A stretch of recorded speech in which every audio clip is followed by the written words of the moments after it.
Oh, there it is. There we go. We're good. Oh, there we go. Are they on? Okay. Now we're on. Okay, it was blinking. It was like blinking weird. Sure. I didn't see that. I'll tell you. My God. Ugh. Well, it's okay. Now this. Now we're here. How am I doing here, Tony? That's how you. No, you're doing a lot better than I am. More intense. I like that. Okay. It's also, it has a defined ending. Mine kind of goes a little bit like this. Oh, where it keeps got going. you. It's kind of like a record on repeat. Sure. Right. And then very you. like. Right, and then you wrap it all around, so and it's like a windmill guitar move. Got you. From like 70s era rock, and then you're folded into like a politician's oh my gosh, kind of I'm a senator and you're not type of pose. Yes. So you blend the rock and roll with the really stuffiness of DC. Well, I love it. If you have no idea what we're talking about here, of course, What track are we on? I am your host, Chad Ricardo, and with me is the incomparable Tony P, who you can find him on Instagram and all of your socials with millions of followers, entertaining the crowd with his fit checks, amongst other things. Man. And that is one of the things that he was doing. He and I were having that conversation. Style. Yeah. But this fit tonight, Chad, I have to Thank say you, like, man. it is well thought out. Sure. I'll tell you, even though for the wintertime, I like the lighter tones in the wintertime. Yes. I am not against that. Okay? Well, the Labor Day line of demarcation for that is crap. So I think it's wonderful that you have this. I don't believe in that. We are individuals who can express exactly what it is that we're looking for in life in our own regard, Tony. But we'll go ahead and get to our show here tonight. We've got so many great things to talk to you about, and you're even going to get some banter just between Tony and I. We're going to check in with Bob Barnhart as he brings us the latest update on that Brendan Banfield trial, which began today here, Tony. Right. That's going to be extraordinarily exciting. We're going to talk about Commanders. We're going to talk about Wizards. We're going to talk about high school sports as well. But we are going to begin with the latest going down in Minnesota. Of course, we know that during last week, 37-year-old Nicole Good was shot and killed by an ICE agent in Minneapolis, Minnesota. We really want to unpack that and have a full conversation, Tony, because we saw there were protests all over DMV this weekend, no matter where it was that you were. Exactly, and we're seeing it back in Minnesota today as well. So just for note, the last 2 days of the week, last week, Thursday, Friday, Minneapolis public schools closed. Yes. And a lot of footage has come out over the weekend of ICE activities at these protests, as well as doing their stops and their raids, per se. And one of them was at one of the Minneapolis high schools where there was there's some fighting. There was a scuffle between ICE agents and members of that school community, we'll say, overall. And so they shut down the schools for 2 days out of abundance of caution. So that's one piece to note. Also today, there were protests in Minneapolis where Robbie Roadsteamer, Iron Comedy, was arrested today at an ICE protest. It's the second time this has happened to him. He's got a major presence about the political satire. He blends music with that.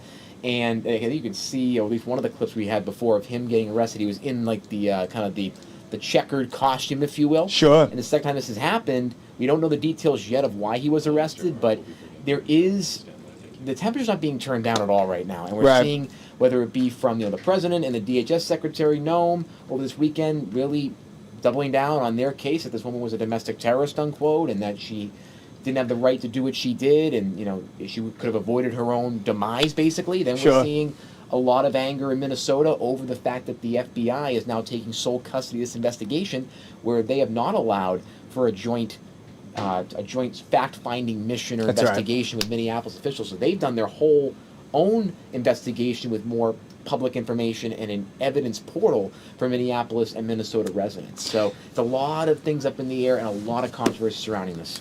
I'll tell you what, one of the biggest things that always concerns me when we see cases like this, other cases in the United States, is just the way that it divides our country and the way that two individuals can be looking at the same video and can see two totally different things when they look at that video. So we want to talk this out with someone who knows more about it than both of us, that being national security analyst, a foreign policy expert, Mr. Arif Halabi, coming on to the show here. Arif, thank you so very much for taking a moment with us here on Fox 5's Live Zone Primetime.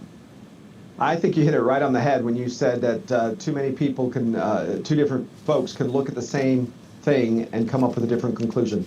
It's shocking to me, but I think there has to be some responsibility to the media.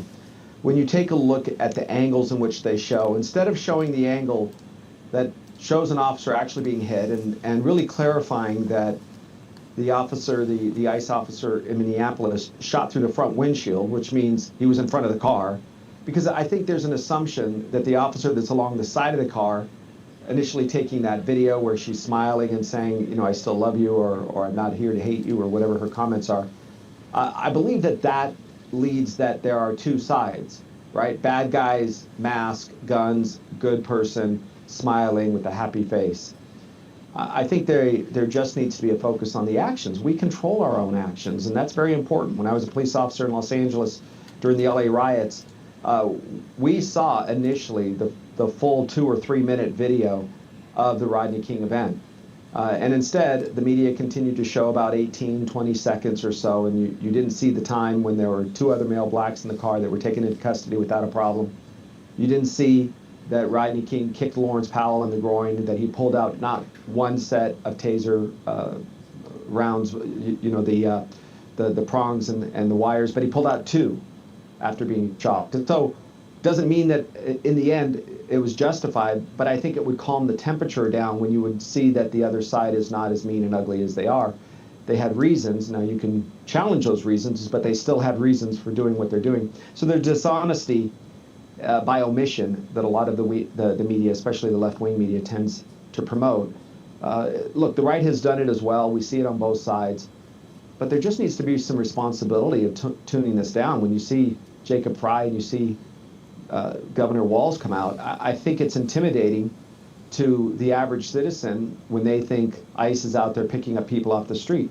There should be a compilation on both sides of the good guys and the bad guys that are taken into custody, right? Listen, we inadvertently captured 14 American citizens, I'm making up a number, and they were later released. But also we have 27 rapists and 32 armed robbers that were also taken into custody. There just needs to be a balance, and there isn't. To that point, and this is exactly why it is that we wanted for you to be a guest here on Primetime this evening. From all of your experience, from all of your expertise, walk us through what you see when you see that video of the incident in Minnesota. So, look, this is going to be very important. There's a policy that each agency has when it comes to shooting at a vehicle, shooting at a moving vehicle, being in front of a vehicle, and that will all be working itself out. But here's the quick examination. One is she's in park. When you're in park, I can come to the front of your car. The second part of this that's important is you can see she goes from park to reverse to all of a sudden going forward.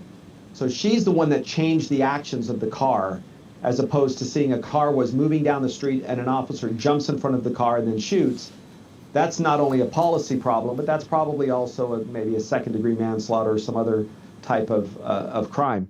In this particular case, the vehicle was in park, and then the vehicle goes to move, and she makes a choice to move, looking forward that the officer's in front. The officer gets hit. I mean, legitimately gets hit. It's not as if it's a hockey game or a soccer match where they play these pretend, drama kings and drama queens that fall on the floor and grab their leg. This is a legitimate person who was hit, who rightfully did what he should have done, which is to fire his weapon to stop the perpetrator. You don't fire to kill, you fire to stop. That's the whole idea. When you shoot your firearm, it's not to kill, it's to stop the action. Maybe she was going to continue down the road. You don't know. When somebody does this overtly right in front of you, do you understand it's the actions that have to be stopped? The person could be a PTA mom and a wonderful baker and an incredible wife, but in the end, it's the actions that have to be stopped. I'm going to get Tony in here in just a moment because he has questions as well. But to that point, because I understand everything that you're saying, and I believe that a lot of individuals understand everything that you're saying. I was at the protest this weekend. I covered them. I believe that the question that individuals have is, were those shots, allegedly 3 shots that went to the face and head area, were those the shots that the officer needed to take given the situation and circumstance that was going on?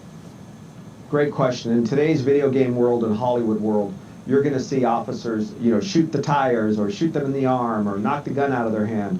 Those things are not only ridiculous in the real world, but it's a dangerous narrative because that doesn't exist. There is almost no way in the world, even the best shooters, where I'm moving and you're moving, and at the same time a car is moving, and then there's adrenaline, and then there's a blood pressure change instantly in the officer. All of these things make it impossible, nearly impossible, 99%. I mean, it's just incredibly impossible to shoot anything other than the largest body mass that you can see. If there's a head that's sticking out, that's what you shoot. If there's a lower torso sticking out, that's what you shoot at. You aim for that because that's the largest body mass and the best chance you have to stop the perpetrator. Again, it's not to kill, it's to stop. That's why we're taught to shoot in center body mass, because that's the largest part of the body. And that's another narrative that I think the media needs to be clear on. The only part of her body that was showing that could effectively be stopped was her head. Again, a very sad and disgusting thing. But she chose to do this. She chose to put herself in this situation. Look, if I was the ICE officer, I'll tell you what I would do. If I was the ICE officer, I would file a lawsuit against her and her wife. I would file a lawsuit against those that funded them, because it's probably an open society type organization, George Soros, the left wing, funding these people. Remember, they have jobs. How do you have a job? How do you work? And how do you spend days and days hunting, tracking, and really stalking ICE officers? It's because somebody's paying your mortgage and paying for you. Now, maybe some of them weren't. I'm certain there's some organic protests. But if there's somebody out pushing this narrative behind the scenes that ICE officers are bad and we need to stop them, and Gestapo and Nazi, there needs to be an accountability at a higher level. And I have a sense, I can't confirm anything, but I have a sense that there's behind-the-scenes actions taking place that we'll find out very soon. Let me ask you this, because we don't know 100% where, if there was any funding at all, or what her background is yet. That investigation is still playing out. But let me ask you this about the actual actions. I've talked to some police officers in my life that are local police that have said to me throughout, and this is across the political spectrum, where I would have never gotten in front of the car in that situation at all, because I wouldn't want to put myself in that position, especially given the officer's history where he had been dragged a couple months before in a similar situation. So I'd like you to address that point. And then secondly, it looks in the video that the wheels were turning to the right. He was trying to escape in an act of panic, potentially. If she was trying to actually go and take out the officer, wouldn't the car have kept going straight versus actually going off to the left and him going off to that side? Those are great questions that will be raised later on, a little bit down the line. But I'll tell you, there's three things that I think are a bit maybe an error in your assumption, and it's good to clear it up. So thank you for the question. First of all, consider this. Her action, her intent is completely irrelevant. Nobody cares. I can sit there and smile and shoot you or stab you and with a smile, with a beautiful smile. This lady had a very angry, that's on your screen, very angry, and she was not a threat to the officer, and she was not shot. The other lady, the Miss Good that was killed in the car, she had a wonderful smile, a beautiful smile, and she chose to run over the officer. She could have stopped. She could have waited for the officer to clear. If he didn't clear, she could have said, well, I guess I'm stuck here until he moves.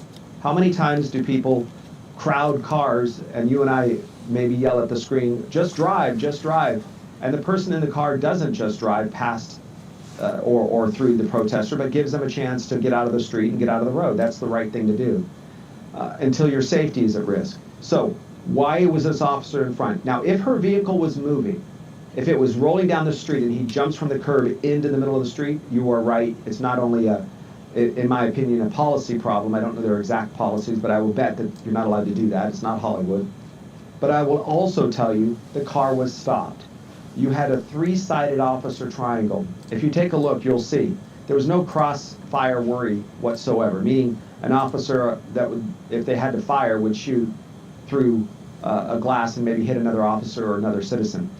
You always have to look at the background, age, the knowledge of the situation. There's things that you look at when you have to fire your firearm and when you're in that position. Had she stopped the vehicle, this would have never happened. She probably would have been arrested, maybe even just told to go away, which is what many of them do. However, she chose to drive, as if getting away is part of it. Once she was placed under arrest, he says, stop the car, get out of the car, you're under arrest. It's over.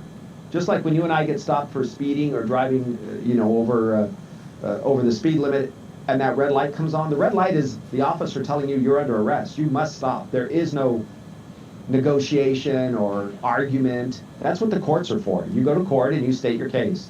You're not supposed to argue with the officer about, no, I didn't, yes, I did. That's not the way it works.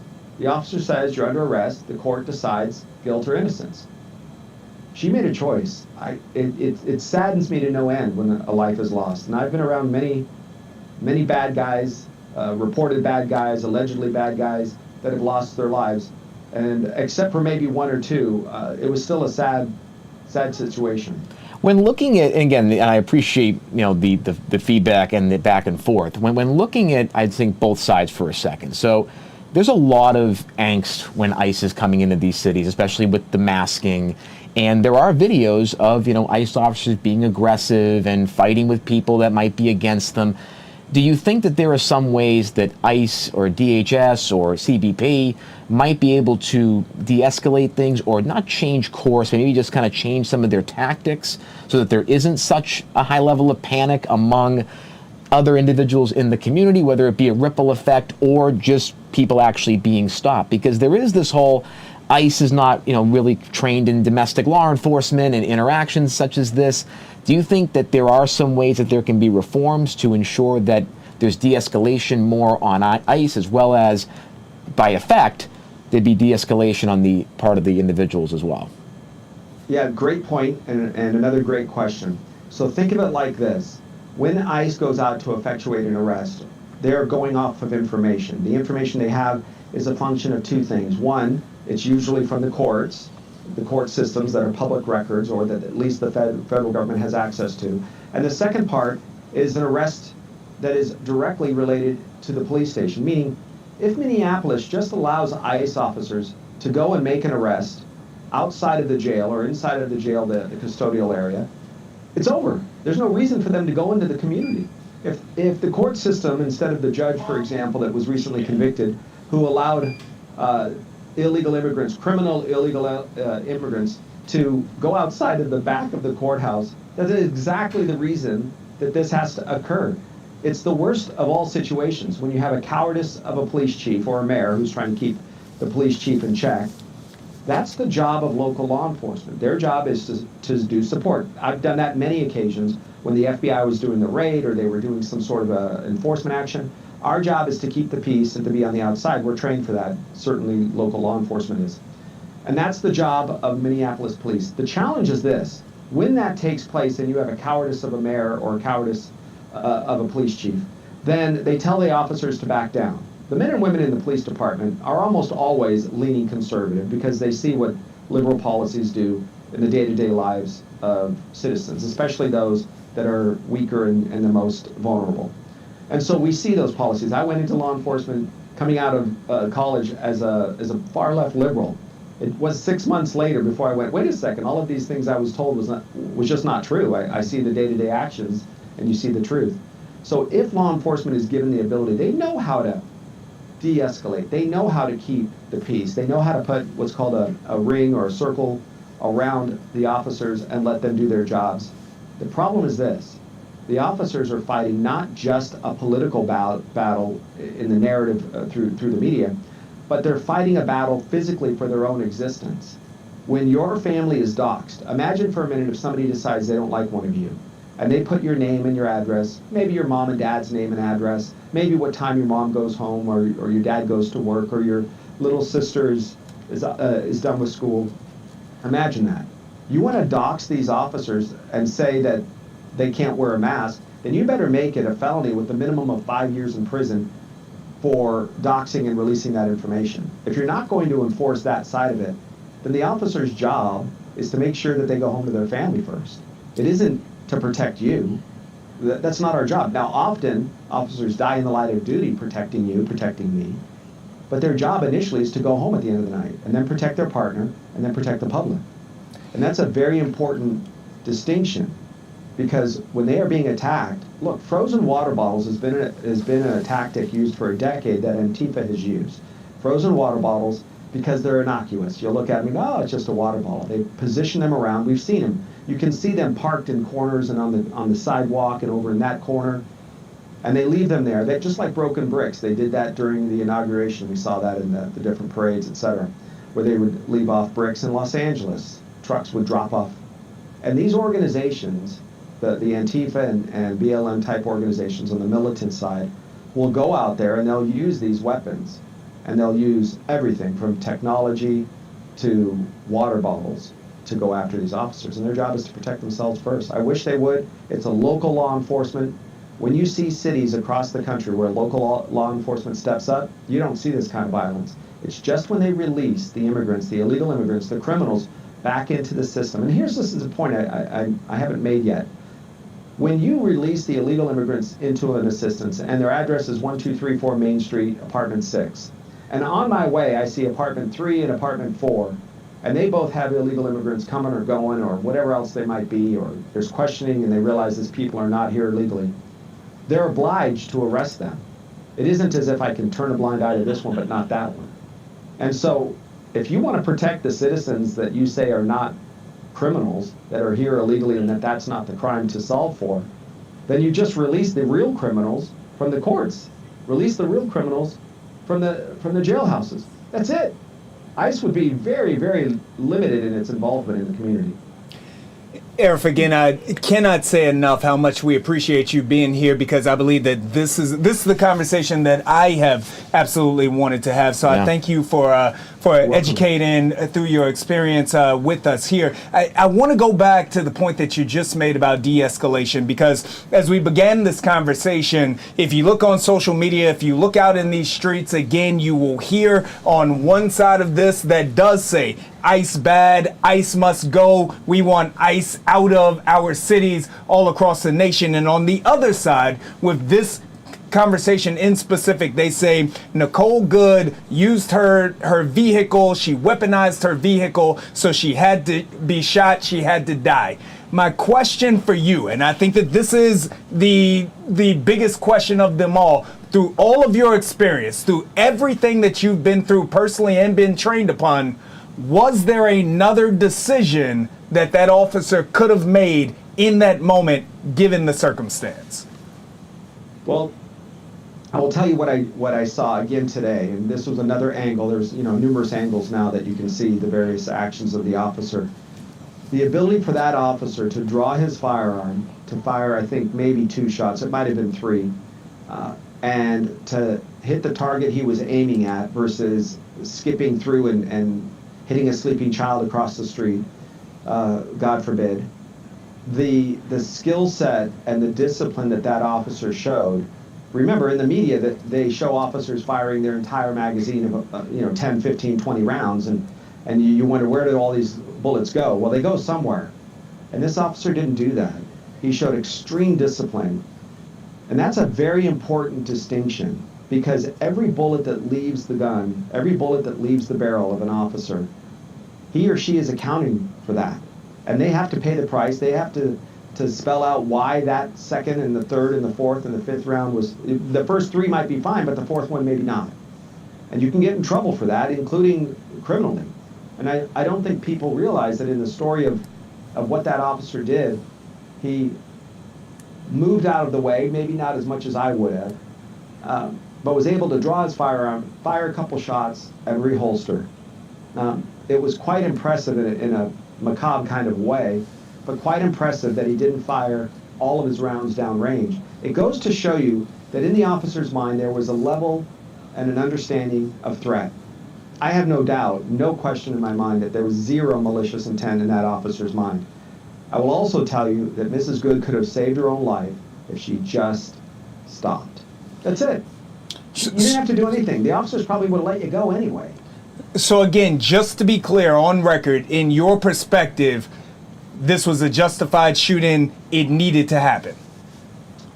100%, I have no doubt. Now, if you tell me the officer was on drugs, or you tell me that his judgment was impaired and there's another angle of a shot where you could see him leaning into or forcefully playing the soccer or the hockey game where they pretend to get hurt, if you tell me that that's the case, then I'm going to say, okay, well, maybe there's a different story. But what I've seen so far, there is no question this officer did the right thing. I think there needs to be a crackdown beyond crackdowns at the head of the snake. There needs to be somebody who puts this to bed. I don't know if it's going to be mayors or going to be governors or going to be the attorney general, but it has to be somebody. This was a woman who lost her life, 2 children that will not have a mom come home. And because she thought she was doing something righteous, does not mean that you get to take the life of an officer and keep him from going home. You just don't get to do that. Now you might say she's trying to drive away. All right, well, that's what God's going to decide. That's what a jury's going to decide. If I was that officer, would I have fired with exactly what I've seen so far? Unfortunately, I would, because it's something that this officer's going to have to live with his whole life. And when I say unfortunately, you forget the victims in this story is that officer's wife, who's going to wake up with nightmares, I promise you, for a very long time. It's going to be his children that are going to have a distant dad, all because he was paid and asked to do a job, and this person failed to stop. I just wish he would have stopped. So 2 kind of final questions. One of the items being that initial shot, right? And then the video shows him getting a little bit closer and then having those 2 extra shots. Was there a way to shoot once and then potentially make it less lethal? And then secondly, there is a part of the video where there's been speculation that there was an expletive uttered by the officer somewhere around that.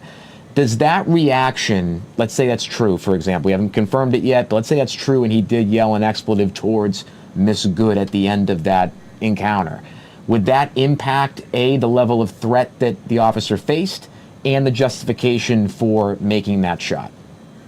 No, 0. That's irrelevant. Now, if the officer was caught afterwards or the officer was in what's called the last minute or what, there's a word I'm looking for, I'll think of it in a second. Yeah, but if the fine. officer comes to it and says, at this last moment, after firing the shot, there, you deserve that. Okay, that's a different story.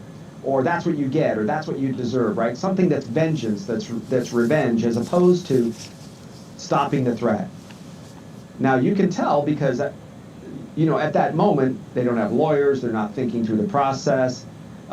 If you are a human being that can shoot your firearm 2 or 3 times and find a place when just a head barely is sticking up over the dashboard and then find a part of that head that can therefore be less than lethal, I would love to go to that anatomy class. I don't think that's a possibility. Now, I don't know what round actually hit her or killed her. It could have been the first, it could have been the third, I'm not clear. I think that will come out over time. And I also believe that if that officer understood what he was doing was to stop her, and this is an open shut case of self-defense, if he's thinking I'm going to punish her, I'm going to show her, that's a different story. Okay. But I don't think that's the case whatsoever. No. I tell you what, just an absolutely outstanding conversation, Arif. We appreciate you so very much. Again, I think that what we're all looking for throughout this nation is having conversations like this. We don't have to see everything the right way, but when we can talk about it, the nation is a better place. Analyze. Yeah. Arif, thank you so very much. This, Chad, my pleasure. Think about this real quick. Both things can be true. It can be wrong for her to have done what she did, and it could also be very sad and tragic that she lost her life doing it. And I think that's where we should settle in this discussion. 100%. Arif Halaby, thank you so very much for stopping by Primetime. All right. What a conversation. It was. I mean, this is something, they call it a Rorschach test. Yeah. It's one of the things, it's one of the, I think, the first Rorschach tests of, I would say, 2026, and where you do have, people, whether not just individual citizens, you have law enforcement analysts, law enforcement analysts who see it from different perspectives. The ones that I've talked to over the weekend, some of them are personal friends who work in local law enforcement, had analysis where they would not have went in front of the car at any point, and that the officer should not have been filming anything, and then have the gun in one hand versus the other. Sure. So I think the issue is that this is not just emotional, but there is a lot of technical and analytical items that are also in dispute. And one of the issues that I've seen across, I think, the political spectrum, we've also seen it with people like Senator Tom Tillis in North Carolina, Republican senator, where he was like, hey, why are we getting out in front and calling her domestic terrorists right away? Sure. Why is there, you know, again, whether it be from Jacob Fry or Governor Walz or the President of the United States, coming out within minutes saying this is what this is. It could potentially pollute an investigation. And one of the biggest things, too, that I'm hearing across the board is that there should be a joint investigation because you need to have some type of closure. That's right. And a joint investigation, whether it be Keith Ellison's office or Chief O'Hara out in Minneapolis with the FBI, Kash Patel, or even higher up DHS, I think that would really make the country a little bit, I think, calmer if there was more of a joint investigation. But the problem is, it's now only on one source, and you have half the country does not trust that source. Correct. So and to that point, if this is just on the federal level with no state involvement, because the state, these are the individuals that know the residents of Minnesota. And Chief, I think it's Brian O'Hara is his name, he has mentioned that having ICE there and doing these type of raids has really hurt their ability to do local policing because the lack of trust, actually, they built a lot of trust in the last 3-4 years post the George Floyd era where he was tragically murdered, and there was so many protests with that and a lot of distrust in the Minneapolis PD. They have spent many years rebuilding that trust. They are very nervous that this moment and subsequent moments will bring it all down. And again, whether you can look at it from whatever angle you want, when you look at the overall case that ICE and DHS, CBP are not trained in these type of situations. They're trained to do immigration enforcement. So the question is, what is the way to go about this from a policing perspective? Because we cannot have more of this. And one of the things that has really hurt me throughout this, and not to get too opinionated, but we have seen, I think, a lack of nuance like we've been discussing here tonight across the country. 100%. It's been, you know, she deserved it, she was awful, she must have been this. One side or the other. Right, and then it's like, you know, okay, this individual person is evil or whatever. Look, you can say that, hey, she shouldn't have driven away like that. But you can also say she didn't deserve to die. That's right. And I think that's the thing that we are lacking. I thought that Arif was close. He was close to that. He didn't quite go there, though. But and that's my listen. And again, this is not just based on me. I have talked to law enforcement sources of mine, family friends of mine that are in this line of work, and that aren't liberal people. That's right. People that are more on the conservative spectrum. They're like, hey, I wouldn't have done this. We're also seeing. We're seeing comedians like Tim Dillon, for example, was a Trump adjacent supporter, and it was, definitely did some interviews with him and J.D. Vance. He said no justification to shoot in the face. You have Dan Blazarian, who is a big influencer online, major Trump supporter, also saying that this was wrong. So this is not just a political line. There's a lot of a generational line too that we're seeing. And again, from my perspective, we should have shared humanity and say she did not deserve to die. Could there have been a better de-escalation on her end? Potentially, but again, you don't want it. No one should ever die in a situation like this. It's the way that I saw it as well. But we are going to. But again, it's good to have the conversations, though. It's good to have them back and forth. Those are the conversations that need to be had, and I'm happy that we're having them right here on Live Zone's Prime Time. All right, we will go from the national level to another huge case that is just getting started right here in the DMV, Fairfax County, to be exact. That being the Brendan Banfield case. Now, Brendan Banfield, you may recall this. He is the former IRS criminal investigator on trial now in Fairfax County, facing aggravated murder charges for the deaths of his wife Christine as well as another man, Joseph. I had an opportunity to speak with our Bob Barnard, who has been on this case from the beginning.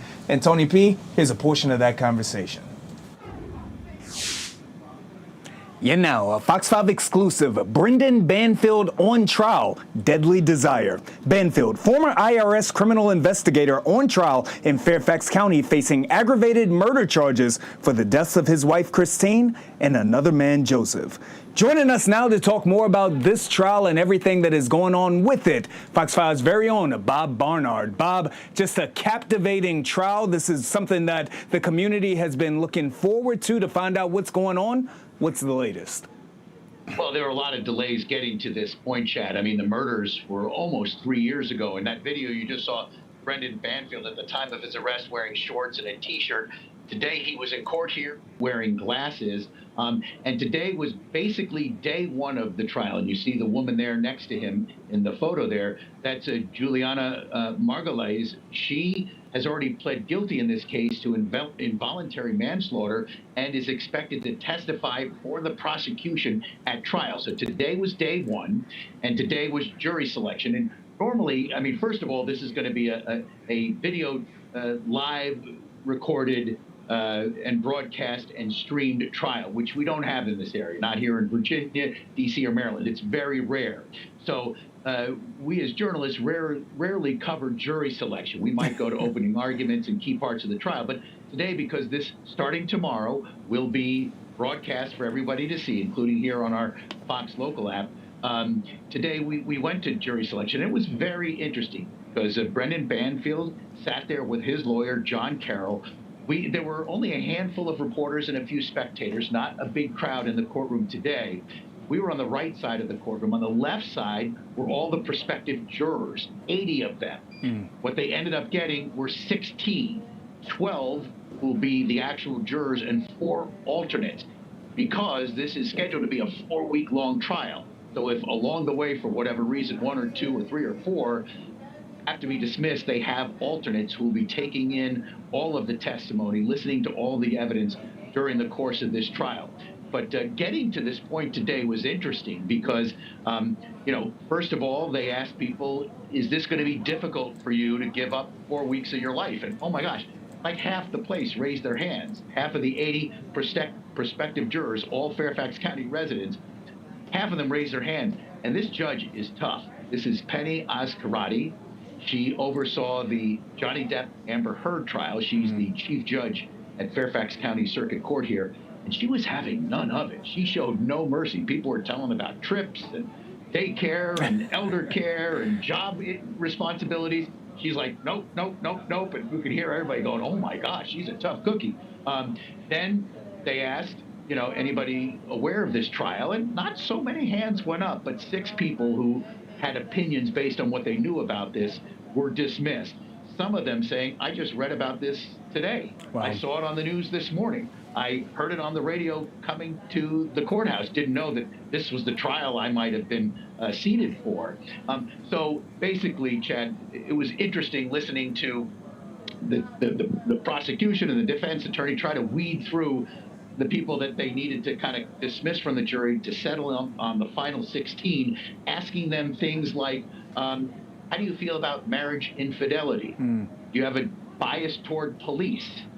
At some point in this trial, they're going to be talking about bondage and domination. I mean, parts of this case, and we can get into that in a little bit if you'd like, involve those kind of role-playing sex fantasy issues. And the prosecution and the defense were asking, are anybody here going to have a tough time dealing with that kind of evidence? And no hands went up at that. So it was interesting. It basically took a good chunk of the day. They were done at around 1:30. Then they dismissed court till tomorrow. Tomorrow they'll be back for opening arguments with the 16 jurors there. One of the group, Chad, one of the group of the other, up to 80, some had been dismissed earlier in the day, but of those that were left, we ended up talking with one of them afterward, a gentleman named Brian from Fairfax County, who he seemed to be pretty sharp in some of the Q&A with the judge and the prosecutor and the defense attorney during the process of whittling down the jury pool. And so afterward, I went up to him and I said, hey, can we talk to him? And he said, I actually love Lion, and I watch Fox 5. So here's our interview with Brian after he was dismissed today. Yeah, I've been called down for duty, but never actually been selected to be on a jury. And when I heard it was going to be 4 weeks, it's like, that might be a challenge. Could be a challenge, but definitely would have to make it happen. So you were willing and ready to serve? Willing and ready to serve, absolutely. A lot of people knew about this case. What do you make of this case? Would it have been a problem for you to serve? It's definitely one I'm aware of because I do watch Fox 5. So I'm aware of it. I definitely have heard about it. So I did mention that, obviously, and they did have some follow-up questions about that. But ultimately, facts are facts. I should be able to evaluate the facts and come to the conclusion they want me to come to. So, and so you told the judge that you would be able absolutely, to, right? Absolutely, yeah. What sticks out in your mind about this case? It's a tough one. I mean, what sticks out specifically is that my wife used to work with Department of Family Services, and I think there's an element of that into this one as well. So that's kind of what sticks out. You know, sometimes when we're watching the news, it's you know, we'll hear a case and go, well, this is kind of how that would apply in this particular with what she did. So. Sure.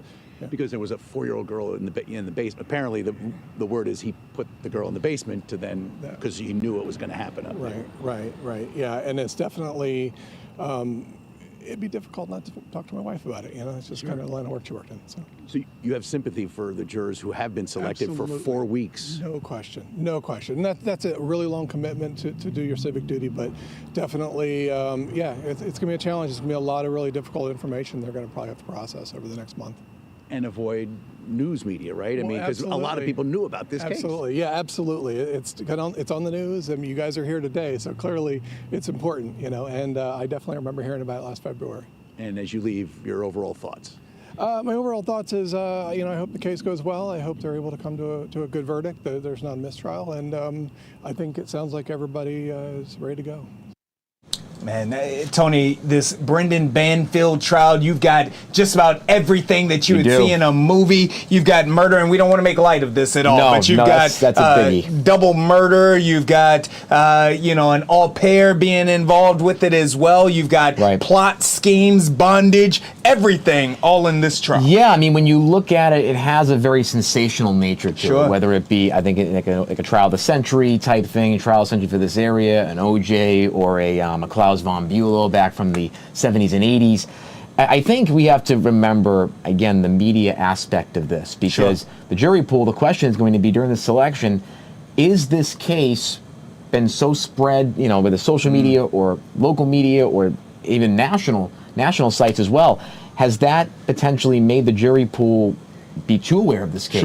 Could that lead to defense pushes on a mistrial? Will that make the jury selection process from day 2 and day 3 onward a lot tougher for defense attorneys? And also, the question is about whether there's jury sequestration. Now, this is not an LA-based case or, you know, a very large city, so, you know, there's a cost issue behind that, but could that lead to a potential jury sequestration or really tight rules on how the jury communicates with the outside world, or what they can take home, or are they even allowed to process some of their evidence books? How does that work? Whether it be from a chain of custody of evidence books and communication with the judge, all those type of things are going to matter in a case like this when it's really on social media and it's already being covered and we're getting into the case and there is so much going on, whether it be, you know, the I would say the sensationalism behind this. So again, we cannot forget that 2 people lost their lives in this case and someone's on trial for their death. That's right. And we have to let the legal system play out and try not to taint it in any way that we can by making this a soap opera. Because 100%. I think we've gotten to a case in our society where we, whether it be a locally famous case or something like a Karen Reed case back in Boston or an OJ case, we sensationalize it and then we really become numb to the fact that 2 people died. 2 people died. Whether it's this decade or previous decades. And again, we see it, you know, in Minneapolis too. Like the political back and forth is desensitizing the fact this woman lost her life. So I think we have to be very, very careful, whether it be what we're seeing in Minneapolis or what's happening in cases like this, that we got to be careful that people's lives and families are involved. I'm going to take you one step further on this, Tony, and this for everyone who is not familiar with this case as of yet. Number one, you will be very soon because this is going to be dominating the headlines, but not only is 2 individuals, including Banfield's wife, but his child was allegedly in the home. 4-year-old child was allegedly in the home as well, so there's another charge against Banfield that is related to these actions allegedly going down with the child in the basement of the home. And the last piece that I want to make sure that everyone knows, the au pair who, again, it was alleged that Banfield was having an affair with the au pair. The au pair, Juliana Margolis, and I may have gotten that incorrectly, but she has already pled guilty to a lesser charge and will be testifying against Brendan Banfield in this case. So we got triangle situation potentially. A ton going down, and fortunately Bob Barnhart, and grade A reporter, will be on this case daily, and you can check in every day at 4:15 as Bob Barnhart brings us the latest on this case. Tony P, It's now time for your Yes, moment. it is. Phil. My rundown. Tony's rundown. Tony P's takes. I'll tell you, oh my God. And one of the questions, before I go, I think one of the questions that I'm not sure about this, is the court case going to be filmed? Is it going to be open to the public? I believe. I think so. Okay, producer Jim says no. I thought we'll check on that. I thought that Bob Barnhart said that there would be cameras in the courtroom. Maybe gets released post case. Sure. We saw it the Aaron Hernandez case in Boston, where that trial footage ended up being on YouTube, and there's day-to-day footage. And of course, OJ trial, many trials like that, Lyle Menendez, we saw that being publicized. And what does that do to the jury pool? What does that do to the overall understanding of the case and how the jury interacts with the evidence? Sorry, a lot going on. But again, we have to make sure it's about people's lives and real consequences here. So when it comes to my rundown tonight, we're going to start, of course, here in Washington, D.C. with a rare and major development involving the Federal Reserve. The Fed confirmed today that federal prosecutors have opened a criminal investigation connected to the renovation of the Fed's Washington headquarters. The central bank says investigators have issued grand jury subpoenas related to the project, which has faced scrutiny as costs have climbed to roughly $2.5 billion. Fed Chair Jerome Powell has not been charged of anything yet, but he addressed the investigation directly, saying the Fed is cooperating, that the rising costs were driven by inflation-related increases in unexpected construction complications, including issues like hazardous materials such as asbestos. Powell also said he believes the investigation is being fueled by political pressure tied to ongoing criticism of the Fed's interest rate decisions in the last year. Next tonight, a U.S. Senator is suing the Pentagon today. Senator Mark Kelly of Arizona, a retired Navy captain and former astronaut, has filed a lawsuit against Defense Secretary Pete Hegseth. Kelly said the Pentagon is retaliating against him for a public video in which he said service members must refuse unlawful orders and follow the Constitution. According to reporting, Kelly claims the Defense Department is threatening to reduce his retired rank, which could impact his military retirement pay and benefits. The lawsuit asks the judge for emergency relief, including a temporary restraining order, and a hearing is expected soon, potentially this week or next. Now to environmental policy, where a major change is taking shape at the EPA. New reporting today says the Trump administration plans to change how the EPA evaluates major air pollution rules, including how it weighs a certain public health benefits while calculating the value of regulations. The shifts involves rules aimed at PM2-5, fine particle pollution, and ozone pollutants, a key ingredient in smog. Under the reported plan, the EPA would stop putting specific dollar values on some health benefits traditionally used in regulatory reviews, including estimates tied to outcomes like premature deaths avoided and other pollution-related health impacts. On the immigration front, Minnesota and Illinois, along with local governments including Minneapolis, St. Paul, Chicago, and Cook County, have filed lawsuits against the Trump administration over expanded federal immigration operations. Minnesota's lawsuit asks the judge to block aspects of a surge of federal immigration agents in the region and argues the operation violates legal and constitutional limits. And right after that, tonight, a very serious case out of Mississippi involving an attack on a synagogue. Federal authorities say a suspect has been arrested and charged after a fire at Beth Israel congregation in Jackson, Mississippi, the city's only synagogue. Investigators say the fire was intentionally set, and an FBI affidavit says the suspect admitted he targeted the building because of its quote-unquote Jewish ties. The fire caused heavy damage, including destruction of sacred items and parts of the building. No injuries were reported from the fire itself, and the FBI and ATF are involved in the investigation and continuing to investigate. Turning to business and housing tonight, a new report citing CoStar data says landlords in several fast-growing markets in the Sun Belt region are offering major leasing incentives now, including 2 to 3 months of free rent on one-year leases, especially in more upscale buildings. The report cites an 11.4% vacancy rate in higher-end units and points to Austin as one market with especially high vacancies and potential rent concessions. These concessions are being used as new apartment supply hits the market, and landlords are competing now to fill units. So it could be a renter's market. Also in the business world tonight, Tom Brady is entering the weight loss medication market. Brady's been named the chief wellness officer at eMed, a company connected to employer access and benefit programs for GLP-1 weight loss medications. The company works with employers looking to provide weight management programs and medication across workplace benefits. In the entertainment world, Nikki Glazer's Golden Globes monologue is still one of the most replayed moments from last night's show. Glazer hosted the Golden Globes again this year, and her opening monologue leaned heavily into fast-paced roasts across Hollywood and the industry generally. Her most circulated moments including jokes about Leonardo DiCaprio's dating reputation, a pointed line aimed at Sean Penn, and headline making references to the Epstein files, which drew a notable reaction in the room. Coverage of the monologue noticed how quickly she moved through the targets, mixing celebrity jokes with broader industry shots before moving quickly to the awards. And then on the award side, Hamnet won Best Motion Picture Drama, one battle after another, won Best Motion Picture Musical or Comedy. And it also took Best Director and Screenplay for Paul Thomas Anderson. In the acting world, Wagner Moura won Best Actor in a Drama for The Secret Agent. Jessie Buckley won Best Actress in a Drama for Hamnet. Timothy Chalamet took home Best Actor in the Musical or Comedy category for Marty Supreme. I love that movie. And Rose Byrne won Best Actress in that Musical and Comedy category for If I Had Legs, I'd Kick You. Also, in entertainment, Blake Shelton is addressing rumors circulating online. Shelton denied reports that he and Gwen Stefani are splitting. He responded during a guest host appearance on Country Countdown USA, saying he's seen so many rumors online that he doesn't even believe the headlines anymore. Now to the sports world, one of your favorites, Chad, a viral moment at an NFL press conference. ESPN's Pat McAfee is weighing in after criticism erupted over remarks made by a reporter at the press conference for Jaguars coach Liam Cohen after the loss to the Bills yesterday.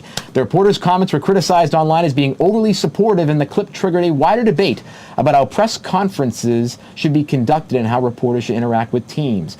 McAfee called the journalists who were against this journalist for saying those things as old curmudgeon scum. Sure. Which is understandable. And finally, to keep the positivity going tonight, a discovery from archaeologists and scientists. Researchers say they've identified what may be the oldest poison arrowheads ever found, dating back nearly 60,000 years.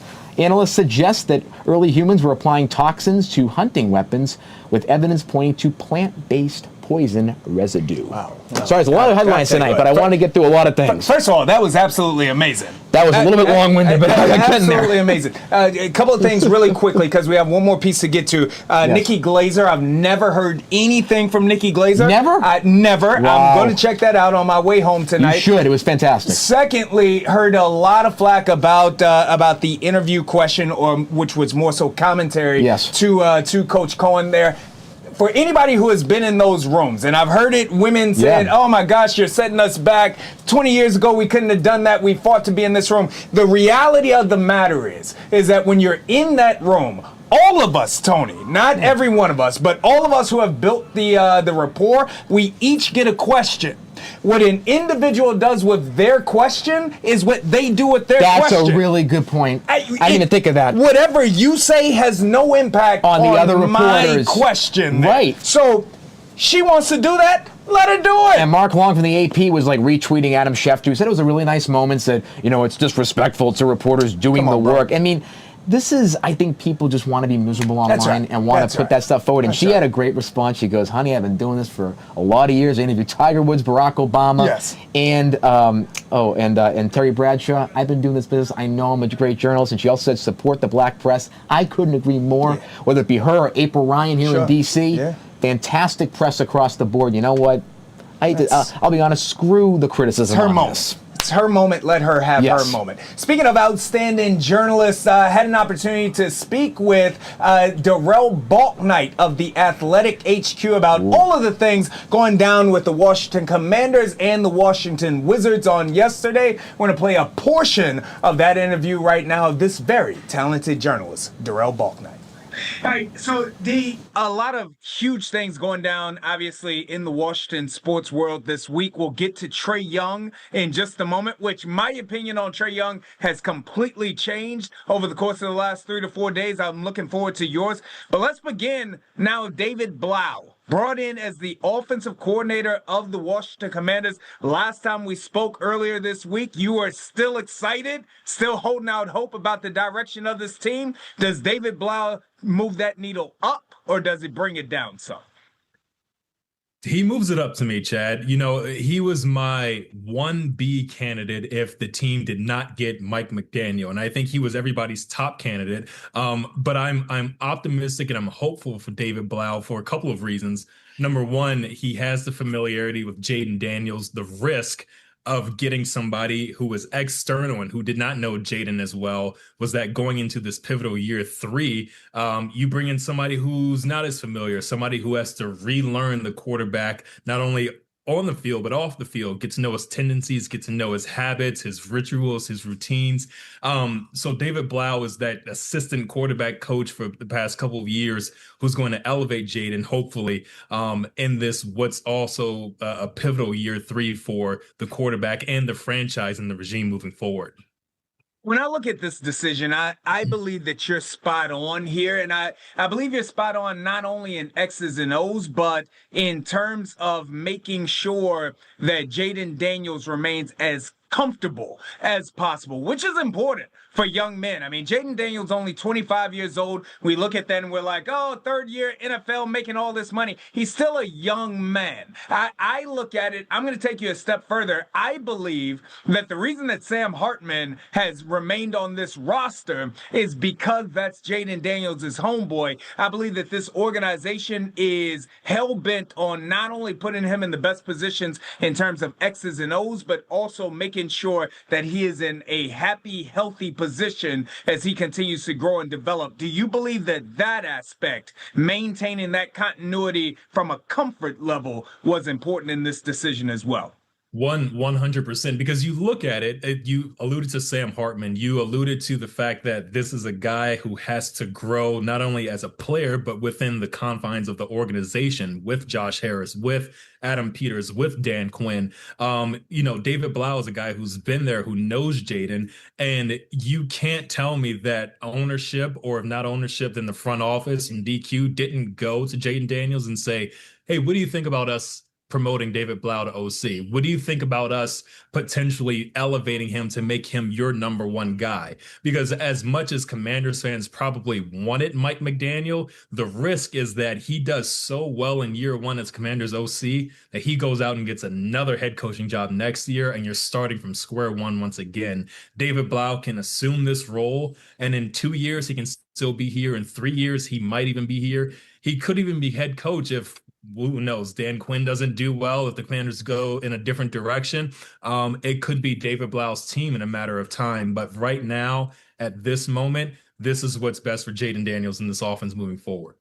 It's an historic climb for David Blau. You look at him, assistant quarterback coach at the beginning of the year. He gets elevated to that quarterback coach position. And now, it's important that we add that there are reports that other teams were looking to make him their offensive coordinator. The Washington Commanders decide to lock that down. You mentioned Dan Quinn here, and I want to get to Dan Quinn, right? Because I've made this comment prior on air right now. It is amazing to me. Now, you for sports professionally, but you are also someone who has bled burgundy and gold for the entirety of your life. This fan base, a fan base that I absolutely love, it is amazing to me how quickly this fan base has turned coat on a Dan Quinn and on an Adam Peters to an extent. I've got a lot of people who are saying, yo, if offensive and defensive coordinator were gone, Dan Quinn should have been gone as well. I had my homeboy Linnell Willingham of Westwood One. He said he doesn't believe in participation trophies, that Dan Quinn, he doesn't care about the locker room. They need to get rid of him as well. Where's your take on this? Because in Dan Quinn, I still trust. In Dan Quinn, I also still trust. It's so funny how we lose sight and lose perspective so fast, especially in the NFL. A year ago, this team was 12-5 and was a game away from going to the Super Bowl. And we talked about this previously, how injuries just absolutely ravaged this team this year in a way that we haven't seen in recent memory. But it's important to know that, yes, they lost 8 consecutive games and however many games by 20 plus points over the course of the 2025 season. But this locker room was never lost. We never got reports of this locker room being torn apart and broken at the seams. That's what a leader is. That's what a true football guy, a true football leader will do to a group of men who, aren't performing their best, who aren't playing at their highest level. They fought till the very end. And I point to that game against Philadelphia in week 18 when Bobby Wagner reached 2,000 career tackles, how happy that locker room was for him, how happy Bobby was. And he ended his speech by saying, it wasn't easy. We have to keep it together. We're going to keep it together moving forward. And he didn't want to do it with another group of 53 players other than the one that the Washington Commanders had in that locker room. So it's a testament to Dan. That's Darrell Balknight of the Athletic HQ, a lifelong burgundy and gold fan and someone who knows his stuff. Tony P, it's been an absolutely great day with you here, bro. It's been great. A lot of great stories to cover. And again, we have to always, whether it's news or across the country, we have to see each other's humanity. And Sure. You know what? We cannot let that happen, whether it be the case in Minneapolis or anything here. Always keep your humanity, folks. Speaking of humanity, as we sign off for tonight, we want to give a huge congratulations to our very own Makia Turner, as well as her husband, as they had their baby reveal here today. We'll get those pictures on the screen. Good night.